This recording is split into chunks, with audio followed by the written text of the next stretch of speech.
Hi guys, ako nga pala si Ron. Tara, samahan niyo ako kasama ang prostetiko.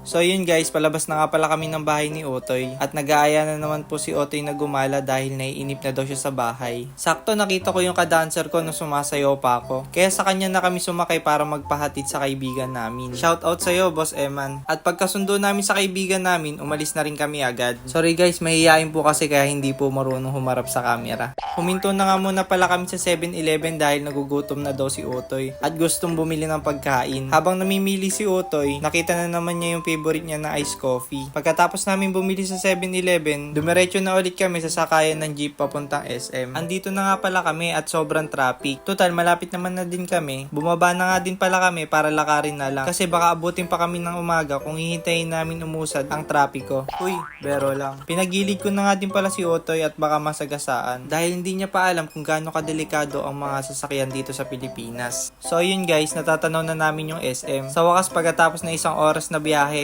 tapos 30 minutos na traffic, nakarating din kami. Uy, bero lang. Papasok na nga pala kami sa SM. At nang makapasok na kami, nag-aya agad si Otoy na umorder sa Burger King. Sakto guys, wala pang pila, kaya umorder na kami agad. Habang umorder ako, hindi ko naintindihan na ang gusto pala ni Otoy is yung the wafer. Akala ko kasi na gusto niya ay yung 4 cheese wafer. Ang na-order ko pa naman is yung 4 cheese wafer. Kaya ayun, medyo malungkot ang kuya Otoy namin. Sorry Otoy, hayaan mo next time na balik natin yun na yung ordering ko. Tinawag na nga pala yung number namin at kinuha na nga din namin yung pagkain ni Otoy dahil doon kami kakain sa Mang Inasal. Hindi kasi ako nabubusog pag walang rice. Sumakay na nga pala kami sa elevator para hindi na rin kami mahirapan maglakad. At habang nakasakay kami, may tumitingin na bata sa akin at ngiti ng ngiti. Hindi ko alam kung bakit, kaya nginitian ko na lang din. Hello sa'yo, sana napapanood mo to.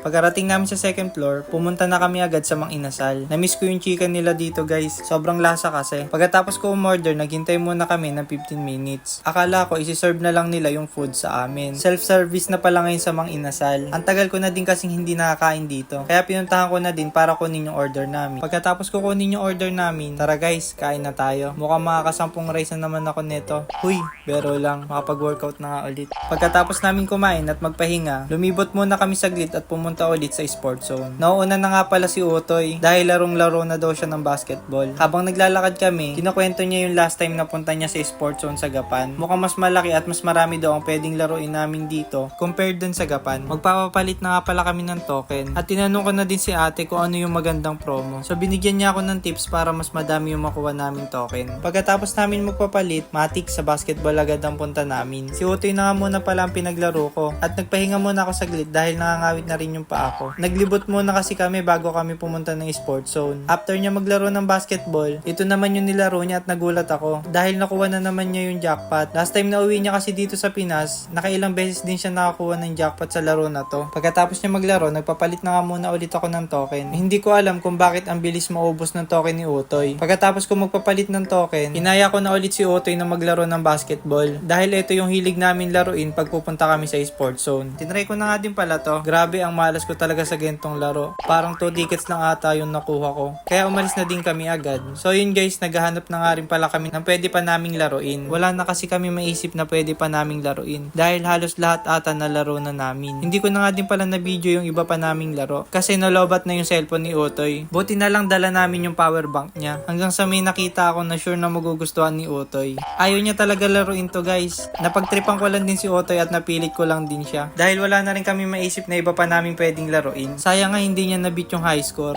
After namin maglaro, ipinasok na nga pala namin sa machine yung ticket na nakuha namin para malaman namin kung ilan lahat yung nakuwang ticket ni Otoy. Habang nagbibilang si Otoy ng ticket niya, hinulaan ko na nga din pala kung ilang ticket yung makukuha niya. At ang hula ko nasa 500 at 600 pieces. Wow! Sa mga gusto nga po pala magpahula sa akin, huy, bero lang. Nagpapalit na nga pala kami. Buti naman nakakuha kami kahit lace lang. Tara na Otoy, uwi na tayo. Hinahanap na tayo ni nanay.